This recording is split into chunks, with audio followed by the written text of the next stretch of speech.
But how many of you are familiar with Ralston House? Because the interesting thing is you don't know us till you meet us.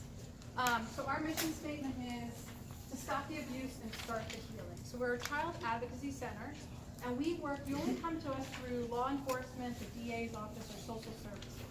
So people get referred to us, families, who it's for children who either witnessed, experienced any type of physical or sexual abuse.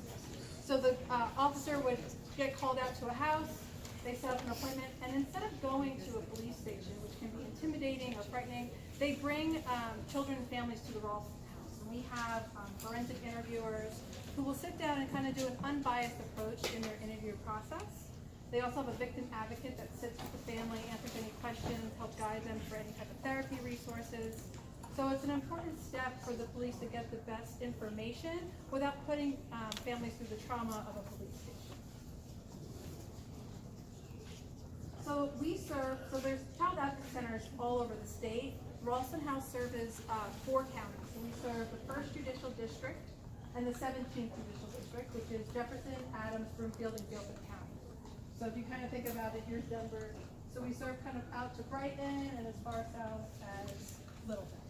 So really anywhere those counties fall, we work with those officers primarily. So the officer is really my customer.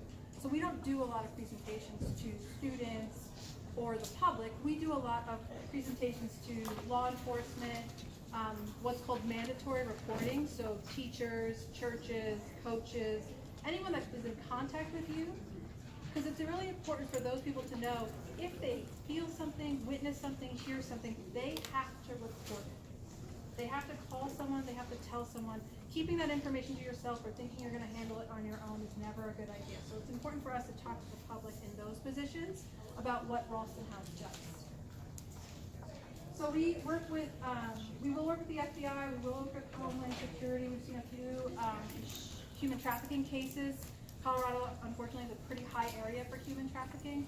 So any type of interviews with those type of people, we will bring them to Ralston House as well. So there's different types of abuse. It could be physical, sexual, emotional abuse, neglect, or drug abuse. And it can be as simple as we just recently had a case where a young girl, she was about 9 years old, was playing, and I'm not going to know it, but some type of video game where you can chat with another person in another state. And she was playing a video game with somebody in South Carolina. And while they were talking through their game, she casually mentioned to the girl in South Carolina, you know, I haven't been out of the house in a long time. And my dad doesn't really take good care of me and my sister. And we haven't been fed in quite a while. And the little girl in South Carolina said, that's weird. I'm going to get my mom. So the little girl got her mom in South Carolina onto the headset. Then they talked to the girl. And the little girl said where she lived and where her address was. And they called the Colorado police. And the police went out there to do what's called a welfare check, right? Nobody's in trouble yet. We just want to see what the situation is.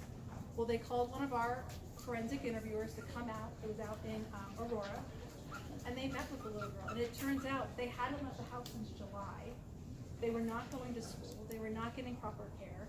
They were being neglected. So that was a big case that came through to Colorado just because the little girl said something to a friend on a video game. So it's cases like those that we see at Ralston House. So the average is 1 out of 4 and 1 out of 6 children will be abused before they are 18. So 1 out of 4 girls, 1 out of 6 boys will experience some type of abuse before they are at the age of 18. So those stats can kind of range, but what we're seeing is pretty much the 1 out of 4 girls and 1 out of 6 boys. And now a lot of people are wondering, well, why doesn't, those are just the stats of people who report it. So there may be cases where people never say anything, and we don't know those numbers. And a lot of people are like, well, why wouldn't you tell? And there's a lot of reasons why you wouldn't tell. The only person that's at fault that I ever talk about is the perpetrator, the person who abused that child. And usually that is somebody in a position of trust. So there is a kind of an improper sense that a child even perceives that they are being abused because it's someone they rely on, who maybe feeds them, who cares for them, who provides a home for them. They may not be seeing that as abuse. It's a family member or a loved one or a church or a coach, someone they're supposed to trust. So they wouldn't necessarily know that they're even being abused. And the child will maybe, because they get removed, they don't know where their food's going to come from. They don't know where their shelter's going to come from. So they might not perceive telling anyone would be a safe thing to do. And also they don't know that that will necessarily stop the abuse. So it's important for us to provide this kind of comfortable home like setting for kids to come into, to talk and feel comfortable to tell their story, to know that the next step will be healing, and the next step will be preventing abuse. We always use this quote, parents believe children are capable of protecting themselves and overrate children's ability to report. So a lot of times a parent will look at the child, why did you say something? And there's a lot of reasons why somebody's not going to report something. So Ralston House is a place where we do forensic interviews. We actually do medical exams. We talked about neglect. Some people haven't been to a dentist.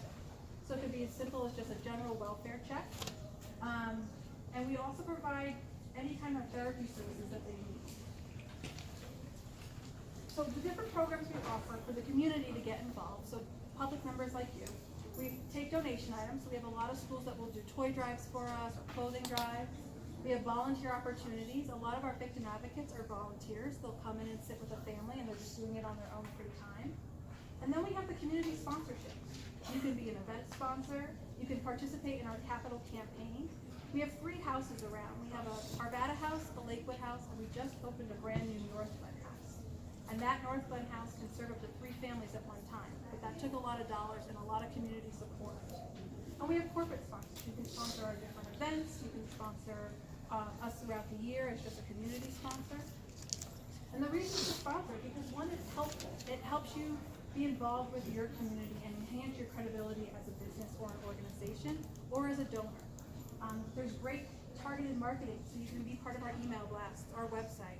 We have an email list of over 5,000 people who are interested in getting more information about Ralston House. There's brand awareness, tying your brand to a community support.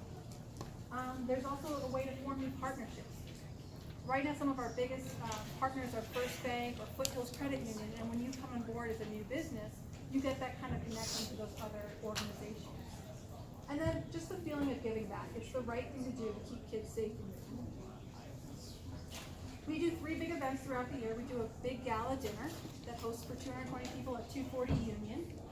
We do the Pinwheel Garden. Every April is Child Abuse Prevention Awareness Month, so you can see pinwheel gardens throughout. Your church can buy a pinwheel, your house can buy a pinwheel, your school can buy a pinwheel garden. It's $250 and you display 50 pinwheels out in a garden-like setting to show that you support this community. And then here's the big one. We do a 0.5K. That's right, it's 3 blocks.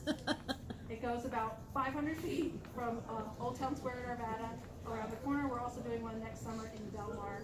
It's just around the block. But it's a 0.5K, gives families an idea of how races go, and you can sponsor that race. Also the capital campaign, which we're letting people, you can sponsor a room. A donor can give up to $15,000 to sponsor one of our family rooms, our parent rooms, or our board room. And these are different levels of corporate sponsorship. So you could be a sponsor of an event, and you get all these basics as far as listing in our annual report. Every nonprofit puts out their annual report each year to all of their donors. So as a community member, you can show your support that way. You get your name, your logo on our direct mail pieces, on the website, and on any of our social media.